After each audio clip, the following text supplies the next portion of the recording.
भाजपा के स्वीकार न करने से यह सच नहीं बदल जाएगा कि 18वीं लोकसभा चुनाव में उसे बड़ा झटका लगा। 5 साल के शासन के बाद 2019 में पिछली बार से भी 21 सीटें ज्यादा जीतने वाली भाजपा इस बार 240 पर सिमट गई। 1984 में 2 सीटों से 2019 में 303 सीटों तक का सफर तय करने वाली भाजपा इस झटके को नजरअंदाज नहीं कर सकती। लेकिन चुनावी प्रदर्शन की समीक्षा से कई राज्यों में असंतोष करने वाले रिजल्ट आए हैं। उनसे लगता है कि कमजोरियों की जांच पड़ताल गलत दिशा में जा रही है। निश्चय ही कमजोर प्रदर्शन के कुछ कारण रहे होंगे, पर उनकी पहचान नीति रणनीति के बजाय सिर्फ व्यक्तियों के रूप में किए जाने का रास्ता अंदर की कलह को जन्म देता है, जिससे पार्टी में मतभेद को जन्म देते हैं।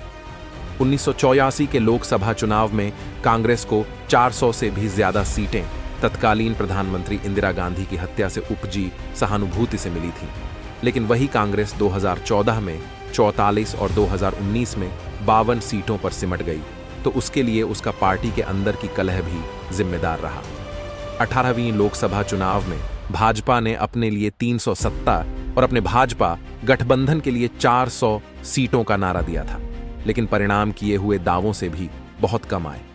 चुनाव से पहले जुड़े टीडीपी और जेडीयू जैसे सहयोगियों की बदौलत गठबंधन ने बहुमत से भी 19 ज्यादा यानी 233 सीटें हासिल कर ली। लेकिन उत्तर प्रदेश से लेकर कर्नाटक तक और बंगाल से लेकर महाराष्ट्र तक भाजपा का चुनावी प्रदर्शन निराशाजनक रहा। हर राज्य के अपने अलग अलग राजनीतिक सामाजिक समीकरण होते हैं, इसलिए हर राज्य में हार के कारणों की समीक्षा में एक फार्मूला नहीं चल सकता। हां, एक कारण ज्यादातर राज्यों में समान था, क्योंकि राष्ट्रीय नेतृत्व, खासकर संगठन, ज्यादा प्रधानमंत्री मोदी के करिश्मे पर निर्भर रहा। जिस तरह से सक्रिय होना चाहिए उस तरह से सक्रिय नहीं हुआ।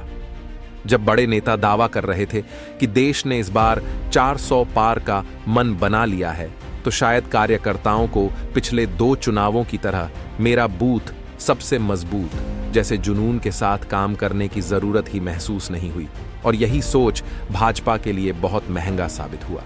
इसी साल के अंत में विधानसभा चुनाव वाले महाराष्ट्र में राज्य की सीटें आधी से भी कम रह जाना, हरियाणा में आधी सीटें हार जाना और झारखंड में 12 से 8 पर आ जाना भाजपा के लिए कम झटका नहीं है। बंगाल में सीटें बढ़ने के दावों के बीच 18 से भी घटकर 12 रह जाना भी बड़ा झटका है। झटका कर्नाटक और राजस्थान में भी लगा।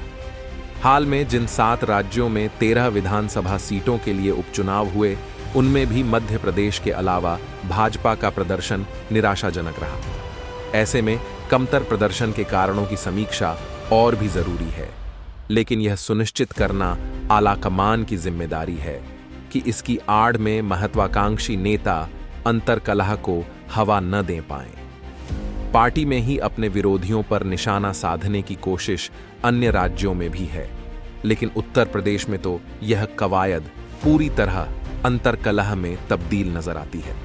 जब भाजपा के अंदर से ही यूपी में नेतृत्व परिवर्तन की अटकलों को हवा दी जा रही हो, तो फिर मुख्य विपक्षी दल सपा के मुखिया अखिलेश यादव 100 लाओ सरकार बनाओ का मानसूनी ऑफर देने से क्यों चूकेंगे?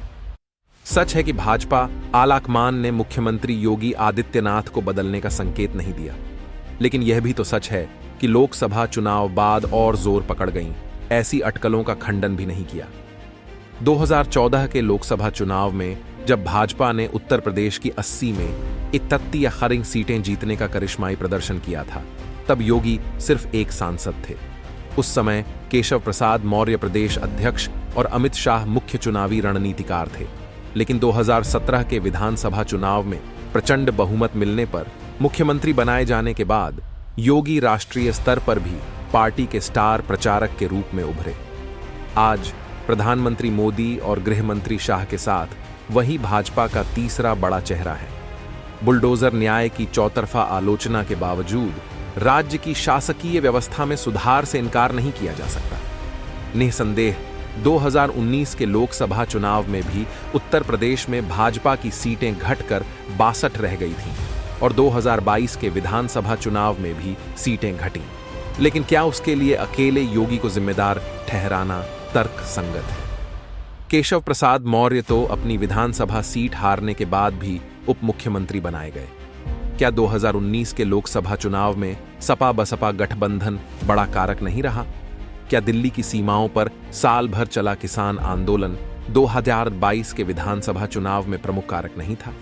फिर भी भाजपा लोकसभा की 80 में से 62 सीटें जीत गई और सुविधाजनक बहुमत से दूसरी बार सरकार भी बना ली। तो क्या उसका तनिक भी श्रेय मुख्यमंत्री को नहीं मिलना चाहिए?